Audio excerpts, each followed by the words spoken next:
E aí, que privilégio nós estamos juntos mais um dia, mais uma vez. Antes de ficar na expectativa sobre a mensagem de hoje, compartilhe esse vídeo, curte ele aí no canal do YouTube, nos ajuda muito a alcançar mais gente.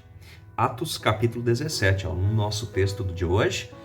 E esse texto traz uma coisa muito interessante também. Todo dia a gente pesca pelo menos uma das pérolas da leitura diária.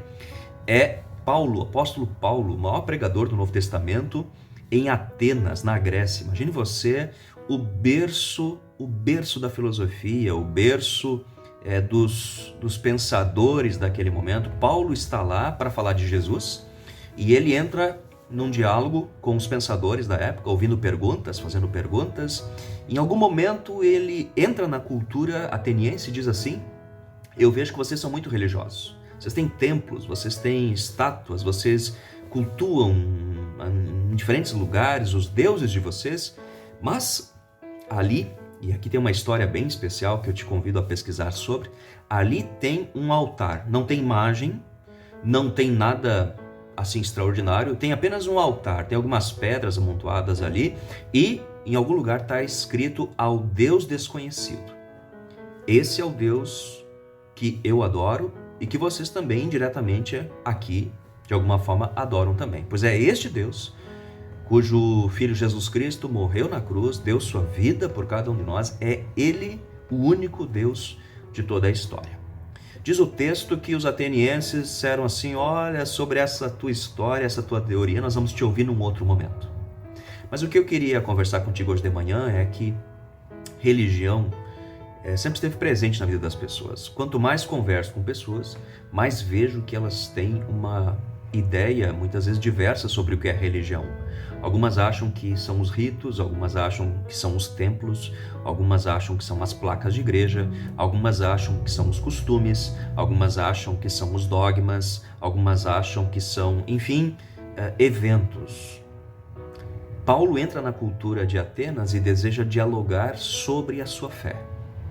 A minha pergunta hoje de manhã, e eu fiz ao longo dessa última série, é: se alguém te perguntasse, pedisse para você definir quem é o Deus ao qual você adora, o que você diria?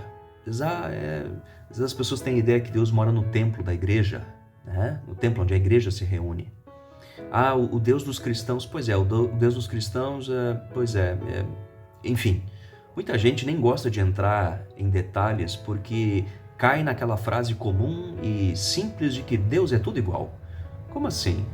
O Deus cristão não é igual a tudo que se diz por aí em nome de Deus. Talvez a mensagem dessa manhã seja que eu e você possamos falar a respeito do nosso Deus. Que marcas ele tem? Ele é o Deus criador, que criou todas as coisas. Ele é um Deus criativo. Ele é um Deus que deu fôlego de vida aos seres humanos, mas principalmente Ele é o único Deus os quais nós ouvimos ao longo da história da humanidade, que foi capaz de amar a sua criação de tal maneira, de modo a enviar Ele próprio, seu próprio Filho Jesus Cristo, para morrer e dar sua vida na cruz. Esse é o Deus dos cristãos.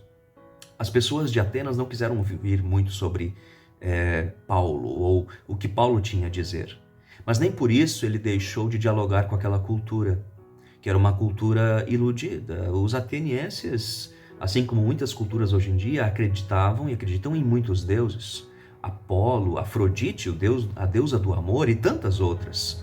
Eles tinham praticamente um deus para cada dia da semana.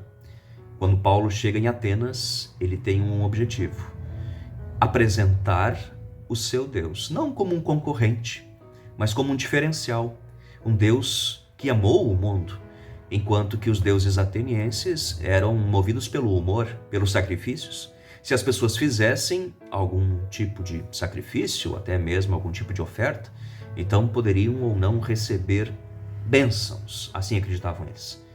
Paulo apresenta o Deus que se fez homem e que deu sua vida em favor da sua criação. Esse é o diferencial. Meu desejo é que você tenha uma fé consciente. Que tu, quando fores perguntado a respeito da tua fé, tu consigas dar as credenciais do Deus cristão no qual tu crês. E que principalmente ao falar dele, você tenha a coragem de falar de Jesus. sua obra, sua vida, e que ele veio a este mundo morrer em nosso lugar e nos reconectar ao Pai.